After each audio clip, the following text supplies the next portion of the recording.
libro del profeta Isaías, el capítulo 35 y el versículo 3 y 4. Vamos a leer desde el primero hasta el 4. Dice allí: se alegrarán el desierto y la soledad. ¿Cómo es posible que la soledad pueda alegrarse? ¿Usted alguna vez había escuchado ese concepto? Se alegrará el desierto y la soledad. ¿Sabe cuántas veces hemos leído ese texto? Sin embargo, yo nunca me había dado cuenta que la Biblia dice: se alegrarán el desierto. Quiere decir, los lugares que están deshabitados, los lugares que están destruidos, los lugares que están acabados, las vidas que están destruidas, las vidas que están acabadas, las vidas que están adoloridas, las vidas que están tristes, se alegrarán. No está hablando aquí del desierto, no está hablando de la soledad, está hablando de las personas que se sienten solos. Se alegrarán y cantarán con júbilo. La gloria del Líbano les será dada. La hermosura del Carmelo y de Sarón. Ellos verán la gloria de Jehová. La hermosura del Dios nuestro. ¿Qué dice? La hermosura del Dios nuestro. ¿Qué era lo que esta gente iban a ver? ¿En qué forma iba Dios a manifestarse a estas personas? Que dice: ellos verán la hermosura del Dios nuestro y se alegrarán el desierto y la soledad. No habrá más llanto, no habrá más dolor, no habrá más sufrimiento. El fondo de la promesa de toda la palabra de Dios es la necesidad directa que tiene el ser humano. Es por eso que no existe dentro de las propuestas que hacen los seres humanos para los problemas de la raza, no existe una solución que resuelva el problema de la tristeza y de la soledad. Pero Dios tiene una propuesta. Dice: por eso, fortaleced las manos cansadas, afirmad las rodillas endebles, decid a los de corazón apocado, esforzaos, no temáis, he aquí que vuestro Dios viene con retribución y con pago. Y siempre que pensamos en esto, pensamos en que le va a dar el pago a los malos y al diablo, y yo así lo creo. Pero el contexto es la primera venida de Jesús a este mundo. Quiere decir, en el concepto de Dios, la retribución va mucho más allá de seres y personas que son responsables de consecuencias de acciones pecaminosas, pero al pecado mismo, pero a la muerte misma. Por eso dice la Biblia: oh muerte, yo seré tu muerte. Oh muerte, yo seré tu muerte. Vengo a pagarte con retribución, con venganza, porque me arrancaste a mis hijos. Y no solamente los que murieron por las edades en la esperanza gloriosa, también aquellos que murieron para siempre eran sus hijos.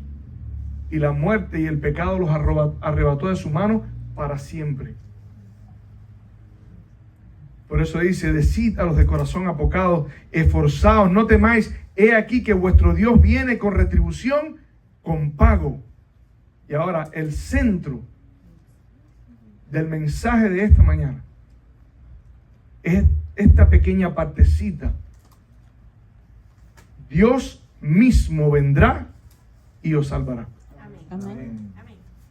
Dios mismo vendrá y os salvará. Saben, yo he visto muchas personas que muchas veces tratan de hacer juegos de palabras, ¿ves? Con las cosas que la Biblia dice. No, pero no está tratando de decir esto, quiere decir esto. No está tratando de decir aquello, quiere decir lo otro. Pero cuando la Biblia dice algo, es eso exactamente lo que está tratando de decir. Y cuando dice Dios mismo, no está diciendo Dios te salvará a través de alguien más. Está diciendo Dios mismo te salvará.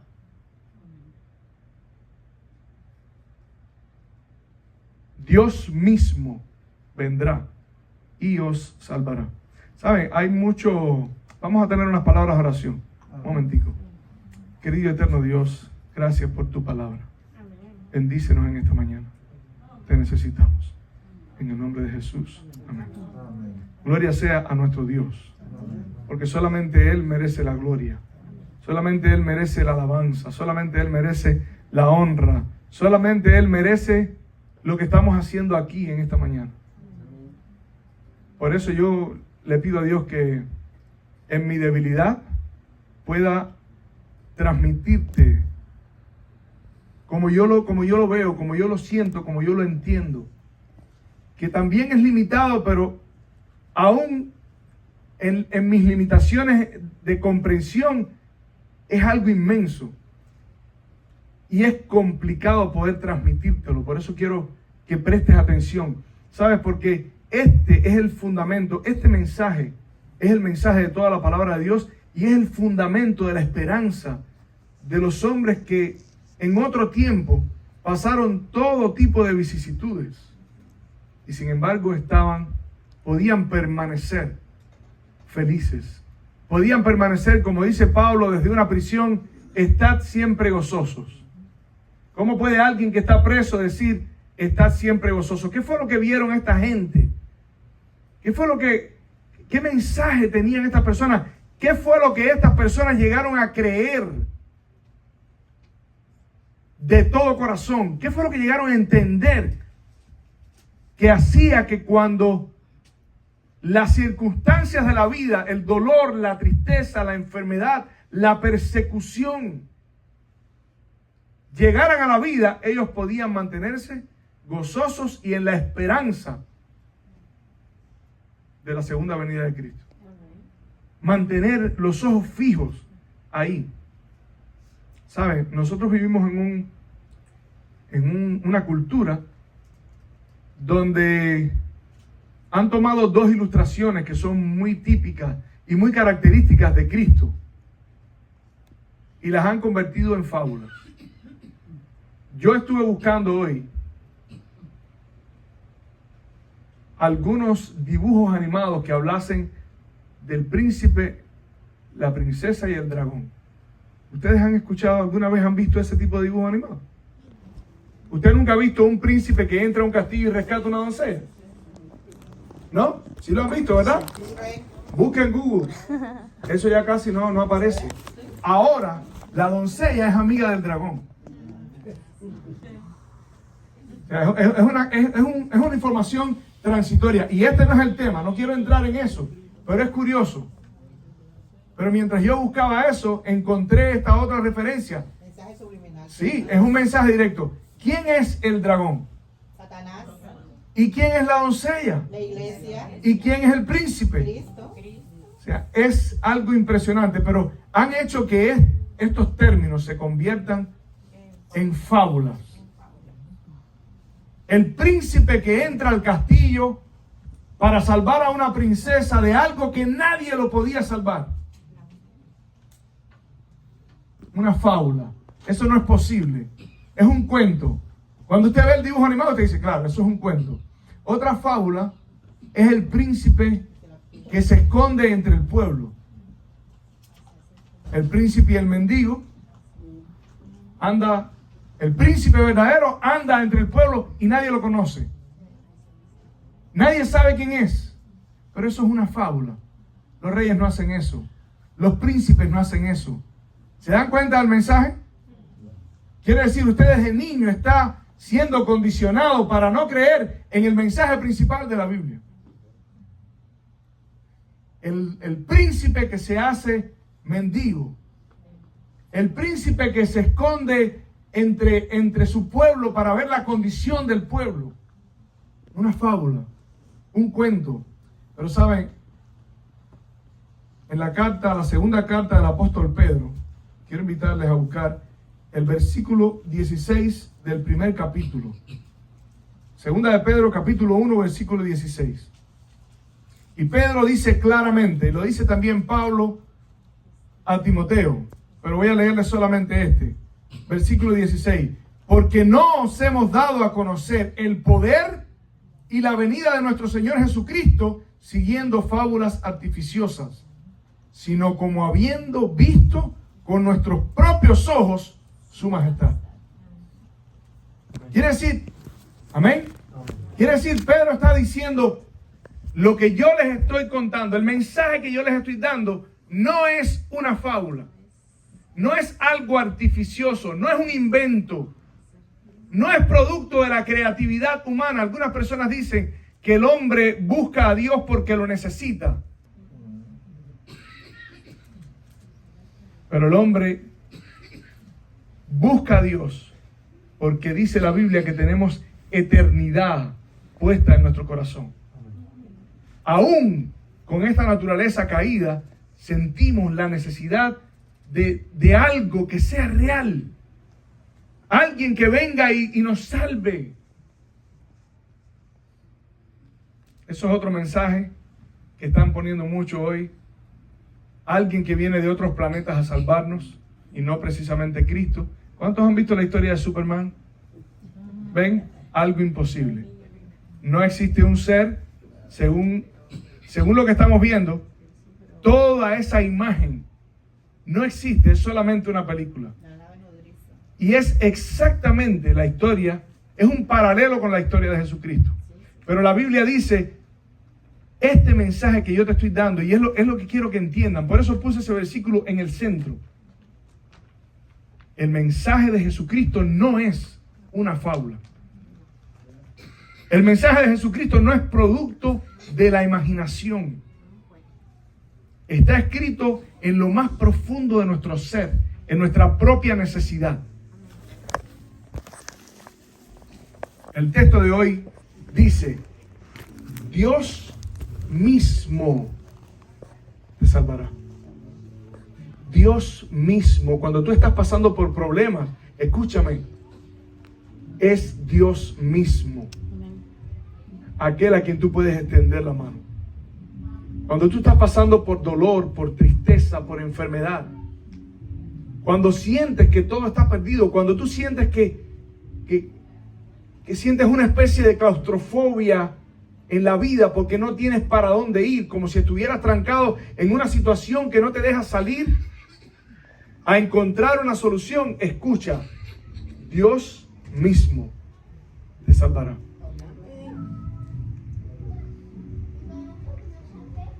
El capítulo 52 del libro de Isaías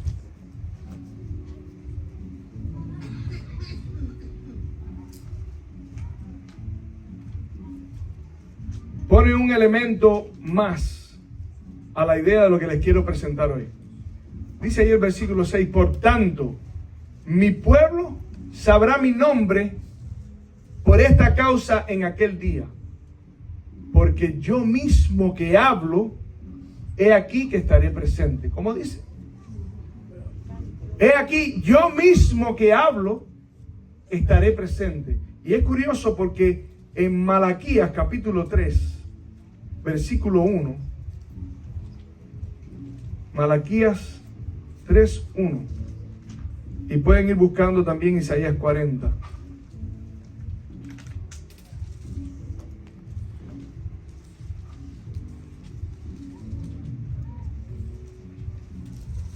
Malaquías capítulo 3, versículo 1 dice allí, he aquí yo envío mi mensajero, el cual preparará el camino delante de ¿quién?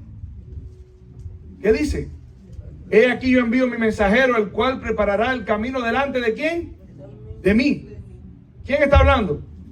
Dios. ¿Quién fue ese mensajero? Juan el Bautista. Quiere decir, cuando Juan el Bautista preparó el camino que decía enderezar las sendas, allanar los montes, preparar el camino del Señor, ¿a qué Señor se estaba refiriendo? Al que habló en el Antiguo Testamento. Dice, he aquí él preparará el camino delante de mí. Y vendrá súbitamente a su templo el Señor, a quien vosotros buscáis. Pero miren esto qué interesante y es parte del tema también. Y el ángel del pacto, a quien deseáis vosotros, He aquí viene, ha dicho Jehová de los ejércitos.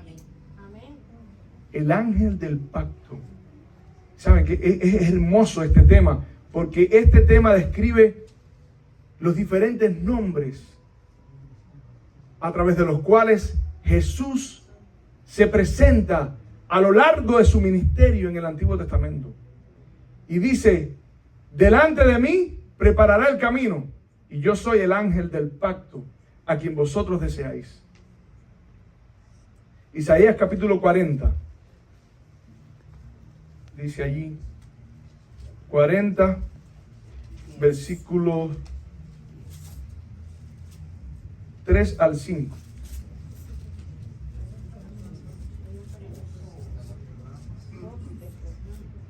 Dice allí, voz que clama en el desierto, preparad camino ¿a quién? ¿A quién preparad camino? Enderezad calzada en la soledad. ¿A quién? A nuestro Dios. Todo valle sea alzado, y bájese todo monte y collado, y lo torcido se enderece, y lo áspero se allane, y se manifestará la gloria de Jehová, y toda carne juntamente la verá, porque la boca ¿de quién? De Jehová lo ha hablado. Y un poquito más adelante, en el versículo 40, en el capítulo 42 y el versículo 8, mire lo que dice. ¿Qué dice que iban a ver la gente? La gloria de Jehová. ¿Quién es la gloria de Jehová? Versículo 8 del capítulo 42. Yo, Jehová, este es mi nombre, y a otro no daré mi gloria, ni mi alabanza a escultura. ¿Qué dice que es? ¿Su qué? Yo, Jehová, este es mi nombre, y mi gloria no daré a otro. Pero aquí dice que la gente iban a ver la gloria de Jehová, ¿no es cierto? Entonces, ¿a quién estaba preparando el camino Juan el Bautista? Veamos de nuevo Isaías capítulo 52. Isaías capítulo... ¿Estamos entendiendo? ¿Seguro? Esa es mi esperanza, porque este tema, estudio, tiene la intención de que usted pueda ver en la palabra de Dios la razón por la cual estos hombres podían estar gozosos en medio del dolor y la tristeza. Versículo 6, mira lo que dice. Por tanto, mi pueblo sabrá mi nombre por esta causa en aquel día. Porque yo mismo que hablo, he aquí estaré presente. Ya ese lo leímos, ¿verdad? Sí. Pero ¿qué era lo que iba a conocer las personas? Su nombre. Ahora, allá dice, mi gloria no daré a otro, ni mi nombre a otro. Quiere decir, la gloria de Jehová es su nombre, es su carácter. Ahora miren qué interesante. En el Evangelio según San Juan, el capítulo 17, versículos 6 y 26. Juan capítulo 17. Dice el versículo 6. He manifestado, ¿qué cosa? Tu nombre a los que del mundo me diste. ¿Quién está manifestando su nombre? Jesús. Pero miren qué curioso que en aquel versículo dice, conocerán mi nombre, y he aquí yo mismo que hablo, estaré presente. Miren el versículo 26. Y les he dado a conocer tu nombre, y lo daré a conocer aún, para que el amor con que me has amado esté en ellos y yo en ellos. Y en uno de los versículos aquí, en el versículo 22, dice, Padre, la gloria que me diste. ¿Qué cosa es? El nombre, la gloria. La gloria que me diste yo les he dado. ¿Qué cosa es? Compartió su gloria, compartió su nombre. Por eso, lo que Jesús compartió con las personas hizo que estos hombres estuviesen dispuestos a morir, todos, excepto uno, que fue Juan, que estuvo dispuesto a morir también. Lo único que no lo pudieron matar, lo metieron dentro de un perol de aceite hirviendo y no pudieron matarlo, lo tuvieron que sacar y desterrar a una isla. Y los propósitos de Dios, qué lindos son, ¿verdad? Amén. Porque ahí en esa isla Dios le reveló el futuro de la humanidad. Amén. En la revelación de Jesucristo, en el libro de Apocalipsis. Juan capítulo 14, versículo 7. Miren esto. Juan capítulo 14, versículo 7. En el 6 Jesús le dice: yo soy el camino, la verdad y la vida. Nadie viene al Padre sino por mí. Si me conocieseis, también a mi Padre conoceríais. Y desde ahora le conocéis y le habéis visto. Qué interesante, ¿verdad? Capítulo 8, versículo 58. Dice allí en el versículo 58. No es así. 14, 8. Es 14, 8, perdón. Felipe le dijo: Señor, muéstranos al Padre y nos basta. ¿Y qué dijo Jesús? Felipe, tanto tiempo hace. Señores, una pregunta, una respuesta más directa que esa, yo no la he visto. Tanto tiempo hace que estoy con vosotros y aún no me conoces. El que me ha visto a mí, ha visto al Padre, porque el Padre y yo uno somos. ¿Sabes por qué estoy describiendo todo esto? Porque el Antiguo Testamento muestra lo que el Nuevo dice que se cumplió. La obra de Dios por la redención del hombre.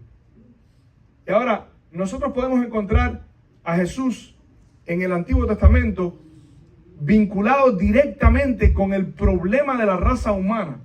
Y es que, lo voy a decir primero y después voy a mencionar algunos textos. La Biblia dice: a Dios nadie le vio jamás. ¿Es cierto que a Dios nadie le vio jamás? ¿Es cierto o no es cierto? Es cierto. A Dios nadie le vio jamás. Pero ahora dice: el unigénito Hijo que está en el seno del Padre, este le ha dado a conocer. ¿Cómo le dio a conocer? Y algunas personas piensan: Jesús le dio a conocer porque vino al mundo y comenzó a actuar y a vivir como el Padre. No es solamente eso, aunque también así. Pero todo vínculo, escuchen, ustedes se acuerdan, espero no perderlos. Ustedes se acuerdan la historia de Jacob cuando se acostó en Betel y vio una escalera. Cuando Jesús habló con Natanael, le dijo: porque te dije esto, ¿creíste? De cierto te digo que verás cosas mayores. Porque de cierto te digo que de ahora en adelante verás al Hijo de Dios. ¿Qué cosa?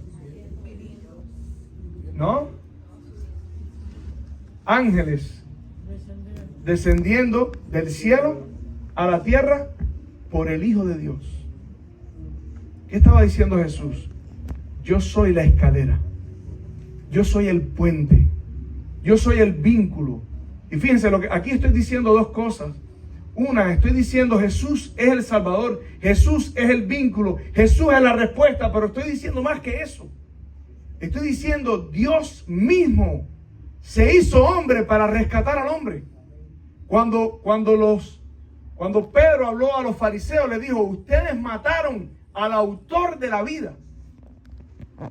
Ustedes no mataron a cualquiera, ustedes mataron al autor de la vida. Y lo curioso, algunas personas que comentan sobre la Biblia dicen que a Jesús lo mataron porque como no gustaba lo que él decía, por eso las personas lo mataron. Pero lo interesante de la palabra de Dios es que Jesús salió desde la eternidad, dispuso su corazón a venir a este mundo a morir. Desde que él salió, desde que nació en este mundo, nació con el propósito de morir en lugar del hombre. Amén. Quiere decir, Dios mismo os salvará. Significa mucho más que lo que las palabras dicen. Significa cosas que nosotros no podemos comprender. Significa cosas que a veces nos cuesta trabajo creer. Cuando los apóstoles estaban caminando por el camino de Maús, Jesús se les presentó y cuando Jesús se fue, dice: ¿no ardía nuestro corazón en nosotros? Señores, a veces estamos incapacitados de comprender lo que significa esto. Y mientras yo hablo, puede ser que tu corazón no esté ardiendo. ¿Cómo es posible? Cuando esto es lo más grande que ha sucedido en la historia de la humanidad. Esto cambia los conceptos de la vida por completo. Esto cambia las prioridades. Hoy por la mañana, cuando fuimos a orar para el desayuno, yo estaba repasando estas cosas. Y de pronto me dice, mi esposa puso los platos, se sentó y dije, vamos a orar, querido Padre. Y ahí, en mi mente, me di cuenta, yo oro por orar. Yo no entiendo lo que estoy haciendo. A la luz de esto que acabo de entender, ahí mismo, en ese momento, mi oración cambió. Porque estoy orando a un Dios vivo, pero no solamente un Dios vivo, un Dios que está interesado en mí. Un Dios que viene pronto a buscarme, un Dios que va a pagar con retribución a la muerte. Dice que va a tomar a la muerte y al Hades y los va a echar para siempre en el infierno de fuego. Quiere decir, los va a destruir por siempre. Puede ser que hoy tú estés adolorido, triste, sufriendo la pérdida de un familiar. Eso no va a ser para siempre. Amén. Cristo está a las puertas. Y es por eso que es tan importante cambiar nuestras prioridades. Pero no vas a poder cambiar las prioridades, ni vas a poder hacer ninguna otra cosa. Honestamente, si tú no comprendes esto, es por eso que es importante pasar tiempo, dedicando tiempo a meditar sobre estas cosas. Si esto no entra en tu corazón, si no arde tu corazón cuando escuchas esto, entonces cuando llegues a tu casa, toma estas palabras, toma esta esperanza y siémbrala en tu corazón. Porque la palabra de Dios está supuesta a dar fruto. Pero dice la Biblia, la parábola del trigo y la cizaña, no, la parábola del sembrador, dice que a veces la semilla cae entre espinos. Y los afanes de este mundo y el engaño de las riquezas, ¿qué dice? Ahogan la semilla y la hacen infructuosa. La semilla sigue ahí, pero está ahogada, no da fruto. Y ese fruto no es como tú te portas, no es como tú te comportas. El fruto, como consecuencia, impacta tu conducta. Pero primero tiene que impactar tu mente, tiene que impactar tu corazón, tiene que sacudir tus prioridades en la vida. Y de eso depende tu salvación, de que tú comprendas estas cosas. Dios mismo, dice la palabra de Dios, os salvará. ¿Saben? Este mundo necesitaba un representante. Porque cuando el hombre pecó, no existía alguien que pudiese pararse frente a la muerte y decir, tú no tienes derecho sobre mí. De hecho, era tanto así que cuando Cristo vino por primera vez en su ministerio, dice que el diablo tenía una autoridad tan grande sobre este mundo. Era el diablo el señor de este mundo, el príncipe de este mundo. Que el diablo tomó a Jesús y lo puso en el pináculo del templo. ¿Con qué autoridad el diablo puede tomar a Jesús y llevarlo de un lugar a otro? Y lo hizo. ¿Y sabes qué le dijo? Le dijo, todo esto te daré si postrado me adorares, porque a mí me ha sido dado. Y a quien yo quiera se lo doy.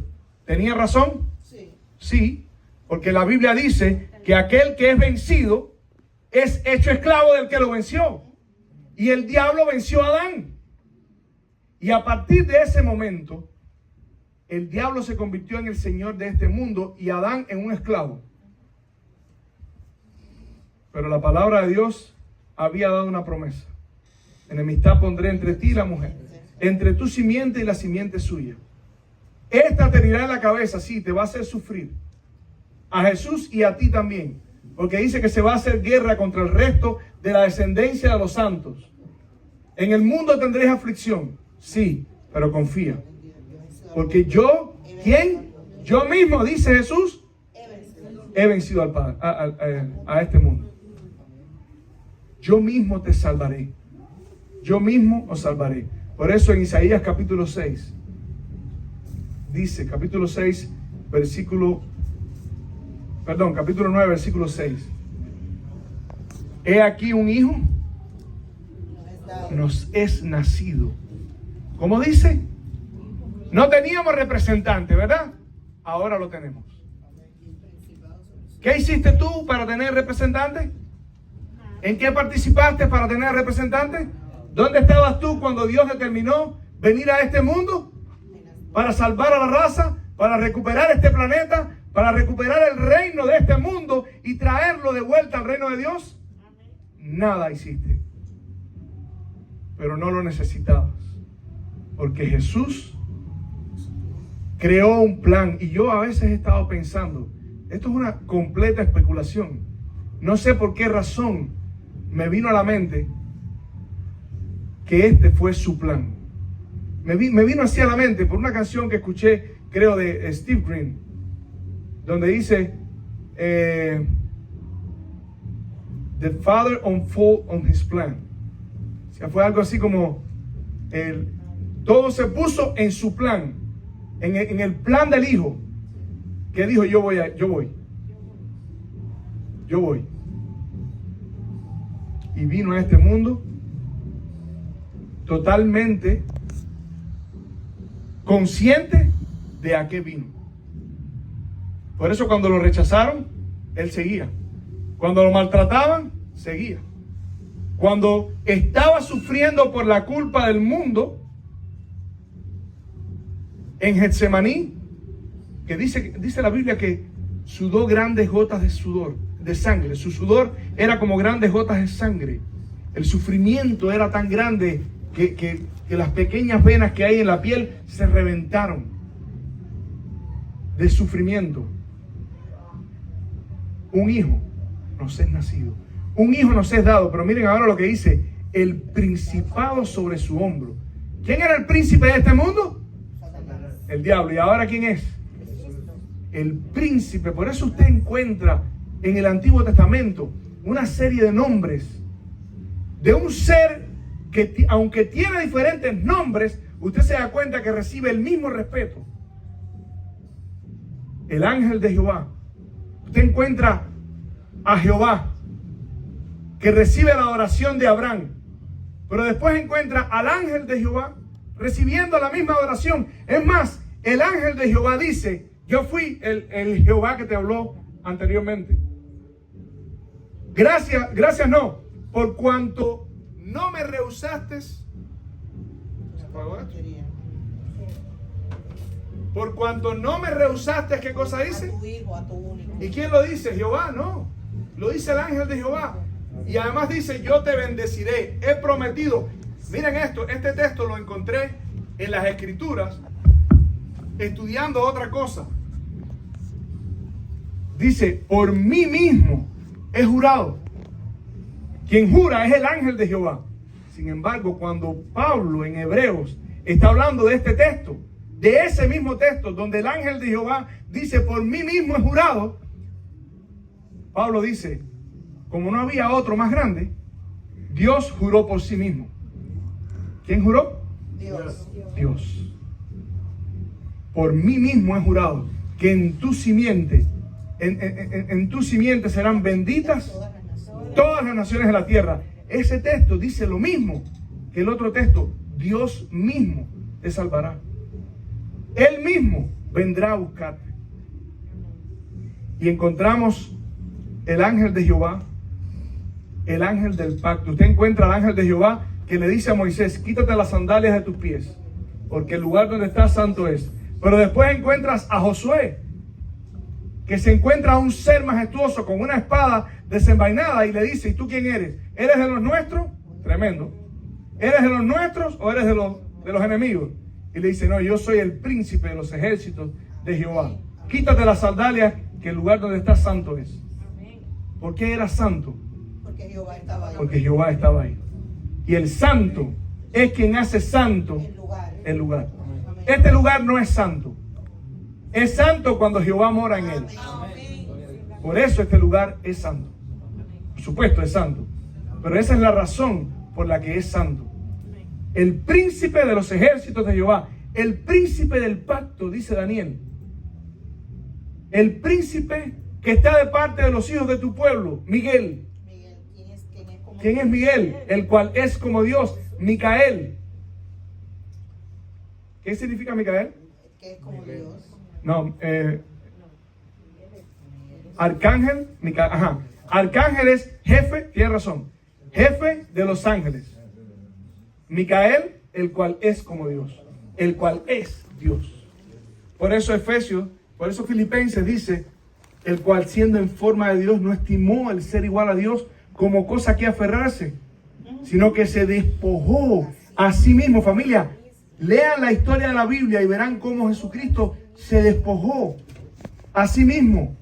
El ángel de Jehová, el príncipe de los ejércitos, el príncipe del pacto, Miguel. Y hay un momento que es uno de los que más me gusta, que es el momento en que Daniel ve a un hijo de hombre viniendo en las nubes del cielo. Amén. Y viene para interceder por su pueblo. Viene para recoger el reino y devolvérselo a los santos. El mismo título que usaba Jesús. Cuando el Hijo del Hombre venga en las nubes de los cielos, dice. Así mismo dice. De cierto os digo que de ahora en adelante no me veréis hasta que digáis, bendito el que viene en el nombre del Señor. Cuando el Hijo del Hombre venga, ¿a dónde? En las nubes de los cielos. Gloria a Dios. Gloria sea su nombre. ¿Saben?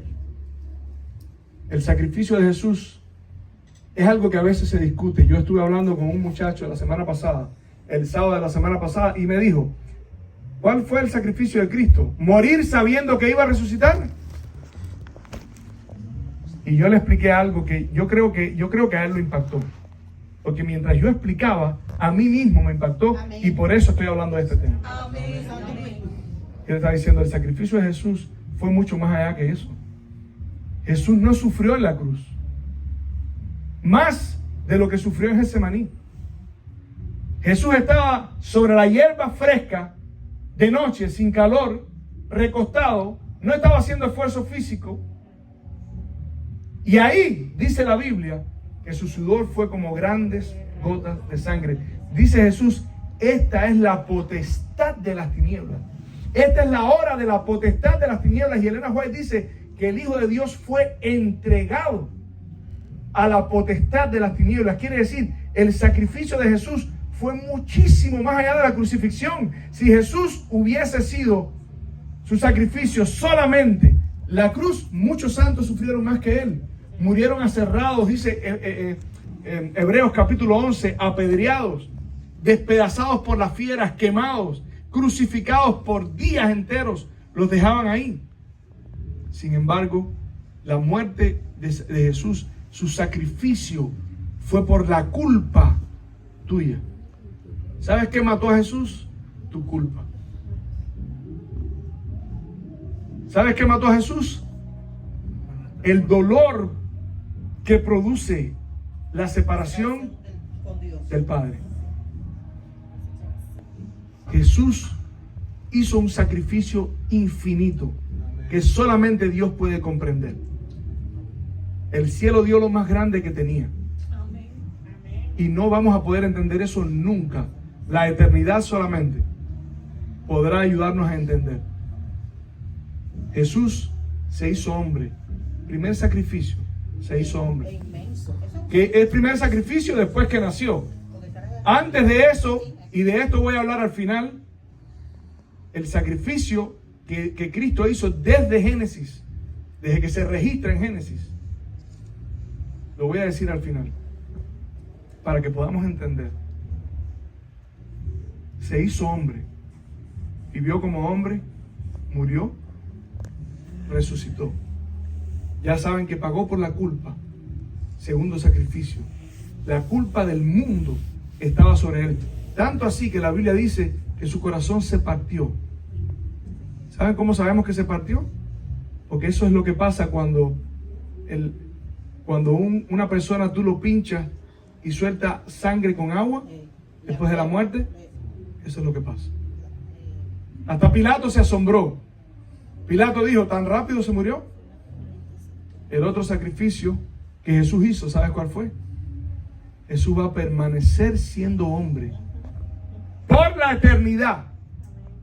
Va a permanecer siendo hombre. Por eso la Biblia dice que en el cielo tenemos un mediador, un solo mediador entre Dios y el hombre. Jesucristo, hombre. Y el otro sacrificio está en 1 Corintios capítulo 15. Quiero invitarles a buscar 1 Corintios capítulo 15.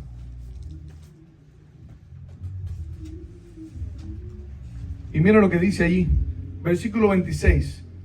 Y el postrer enemigo que será destruido es la muerte, versículo 27. Porque todas las cosas las sujetó debajo de sus pies, y cuando dice que todas las cosas han sido sujetadas a él, claramente se exceptúa aquel a quien sujetó a él todas las cosas. Pero luego que todas las cosas le estén sujetas, escuchen esto, entonces también el Hijo mismo se sujetará al que le sujetó a él todas las cosas, para que Dios sea todo en todos. ¿Cómo dice? ¿No entendiste? Para que Dios sea todo en todos. Pero lo que está diciendo es que Jesús mismo se someterá Al Padre. al Padre. ¿Por qué? ¿Ustedes se acuerdan la reunión que hubo en tiempos de Job?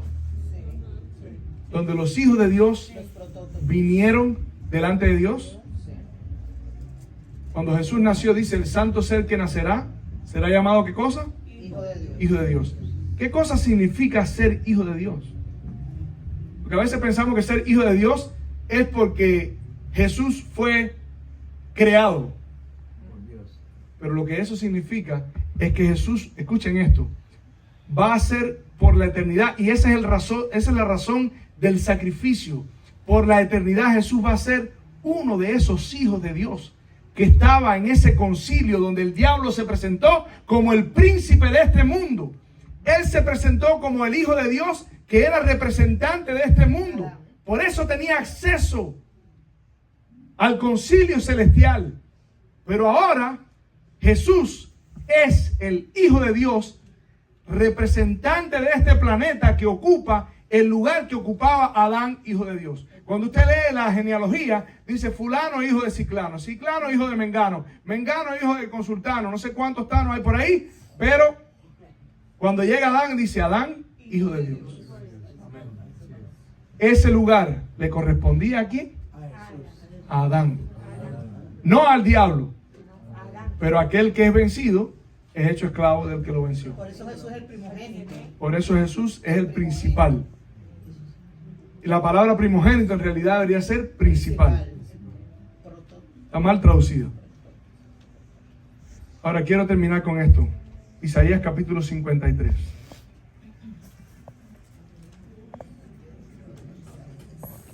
Escuchen esto. Isaías capítulo 53, versículo 1. Para que vean que cuando yo dije que nosotros mismos no creemos, y si creyéramos, estuviéramos brincando en una pata. No lo digo yo, sino el Padre. Versículo 1. ¿Quién ha creído a nuestro anuncio?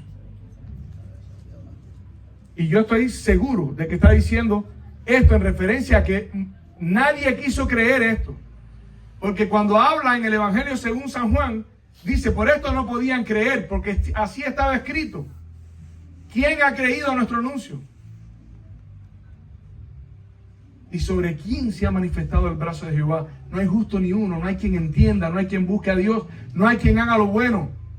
Todos se apartaron, cada cual, dice aquí, se apartó por su camino.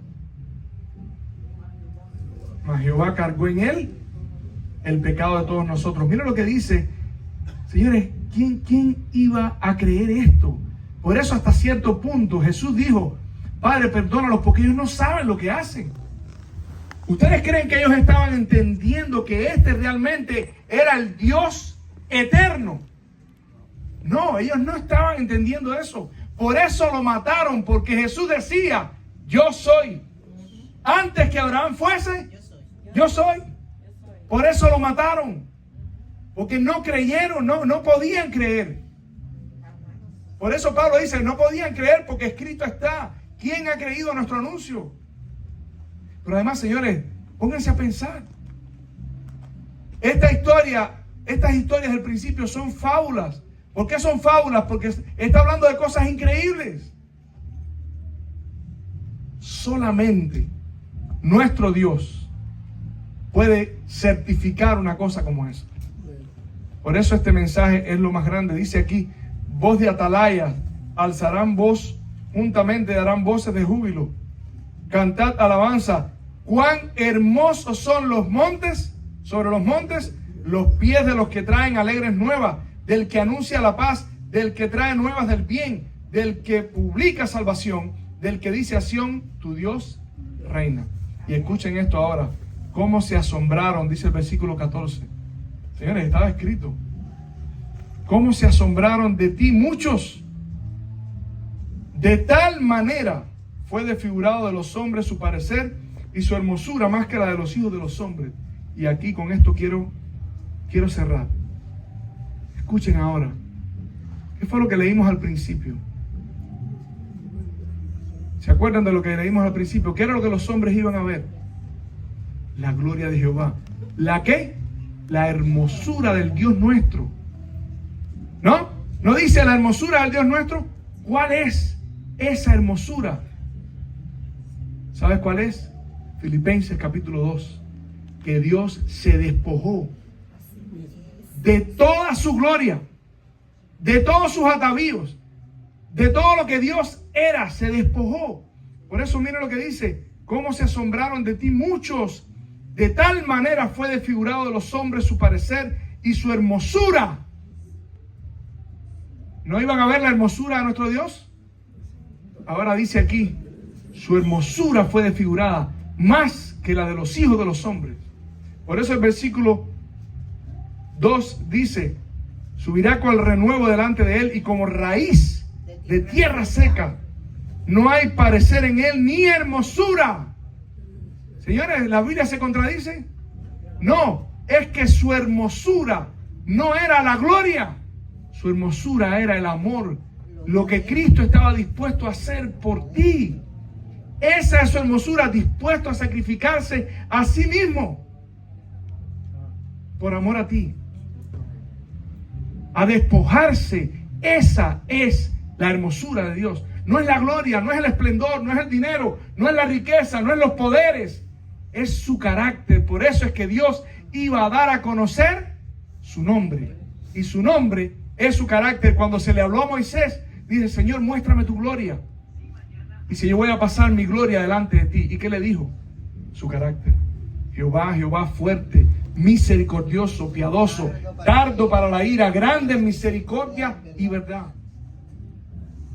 Gloria a Dios. Amén. Y termino leyendo Isaías 53, no voy a comentar. Y después 1 Timoteo capítulo 3, versículo 16. ¿Quién ha creído nuestro anuncio? ¿Y sobre quién se ha manifestado el brazo de Jehová? Subirá cual renuevo delante de él y como raíz de tierra seca. No hay parecer en él ni hermosura, le veremos más inatractivo para que le deseemos. Despreciado y desechado entre los hombres, varón de dolores, experimentado en quebranto. Y como que escondimos de él el rostro, fue menospreciado y no lo estimamos. Ciertamente llevó él nuestras enfermedades y sufrió nuestros dolores, y nosotros le tuvimos por azotado, por herido de Dios y abatido. Mas él herido fue por nuestras rebeliones, molido por nuestros pecados. El castigo de nuestra paz fue sobre él, y por su llaga fuimos nosotros curados. Y te dejo lo demás de tarea, pero quiero leerte el versículo 11, para que entiendas que Jesús tiene muy claro a dónde va. Jesús tenía muy claro a dónde iba. Versículo 11. Y no estoy hablando de su muerte, estoy hablando del propósito de su muerte. Verá el fruto de la aflicción de su alma y quedará satisfecho. Por su conocimiento justificará a mi siervo justo a muchos y llevará las iniquidades de ellos. Y 1 Timoteo capítulo 3, versículo 16. Usted se lo sabe de memoria. Dice allí, e indiscutiblemente, grande es el misterio de la piedad. Dios fue manifestado en carne, justificado en el Espíritu, visto de los ángeles, predicado a los gentiles, creído en el mundo, recibido arriba en gloria. Amén. Puede ser que estés pasando por una situación muy difícil, pero hay forma de apartar la vista de esa situación y ponerla en otro lugar. Y cuando tú pones la vista en ese lugar, toda tu perspectiva cambia, porque Pablo dice que los dolores de este tiempo pasajero no son comparables con lo que Dios tiene preparado para sus hijos. Amén. Dios te ama. Eso es lo que Dios estuvo dispuesto a hacer por ti. y por mí. ¿Te gustaría decirle, Señor, hay cosas aquí que no había visto nunca así? Quiero entregarte mi vida. Pero en serio, no tienes ni siquiera que levantarte, pero quiero que lo hagas en tu mente y en tu corazón. Porque a veces nos levantamos por compromiso, porque nos da pena que el otro se levantó y yo no. ¿Qué van a pensar de mí? Soy menos cristiano, que lo amo menos. Pero en este momento tú puedes entregarle tu corazón a Jesús. Tú le puedes decir en tu mente, Señor, te acepto. Quiero vivir para ti por siempre. Que Dios te bendiga.